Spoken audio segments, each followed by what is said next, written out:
অনেকদিন আগের কথা। এক ঘন অরণ্যপথে ঢাকা জঙ্গলের গভীরে ছিল একটি পুরনো রহস্যময় বাড়ি। সেখানে বাস করত এক ভয়ঙ্কর রাক্ষস। কেউ যদি ভুল করে সেই জঙ্গলে ঢুকে পড়ত, রাক্ষস তাদের ধরে নিয়ে যেত তার অন্ধকার বিভীষিকামো খেলা ঘরে। সেই ঘরে সে বন্দীদের সঙ্গে খেলত ধাঁধার খেলা। তিনটি ধাঁধার উত্তর যদি কেউ দিতে পারত, তবে সে মুক্তি পেত। আর না পারলে সে মানুষ গাছ হয়ে থাকত সেই জঙ্গলের মাঝে চিরতরে। কিন্তু শত শত বছর ধরে কেউই তার ধাঁধার সঠিক উত্তর দিতে পারেনি। একদিন এক সাহসী রাজকন্যা, নাম তার আদিবা, জঙ্গলে ঘুরতে ঘুরতে এসে পড়ল সেই পুরনো বাড়ির সামনে।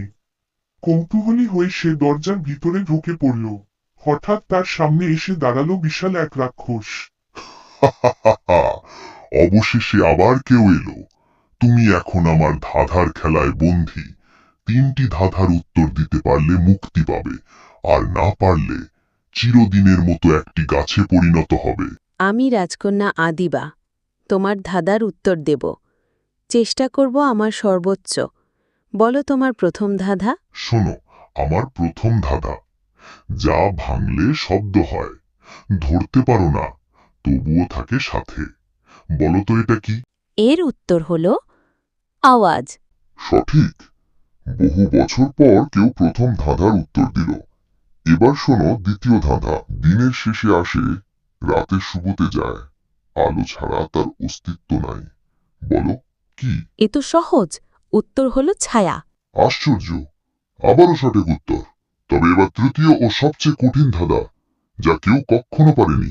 আমি মরলে তুমি বাঁচো, আমি থাকলে ভয়ে জমে। আমি কে? এই ধাঁধার উত্তর ভয়। হঠাৎ রাক্ষসের দেহ আলোয় ভরে উঠল। তার বিশাল ভয়ঙ্কর রূপ মিলিয়ে গিয়ে দেখা দিল এক সুদর্শন যুবক। তুমি কে? কিভাবে এই রূপান্তর? আমি আসলে এক রাজপুত্র। বহু বছর আগে আমি এই জঙ্গলে শিকারে এসে এক জাদুকরের অভিশাপে রাক্ষস হয়ে যাই। সেই অভিশাপ ছিল, যদি কেউ তিনটি ধাঁধার সঠিক উত্তর দিতে পারে, তবে আমি মুক্তি পাব। আজ তুমি সেই কাজ করলে আদিবা। তুমি শুধু আমাকে নয়, এই জঙ্গলকেও মুক্ত করেছ। সেই মুহূর্তে চারপাশে থাকা গাছগুলোর থেকে মানুষদের রূপ ফিরে আসে। তারা সকলেই মুক্তি পায় অভিশাপ থেকে। জঙ্গল আবার প্রাণ ফিরে পায়। রাজপুত্র ও আদিবা রাজ্যে ফিরে যান।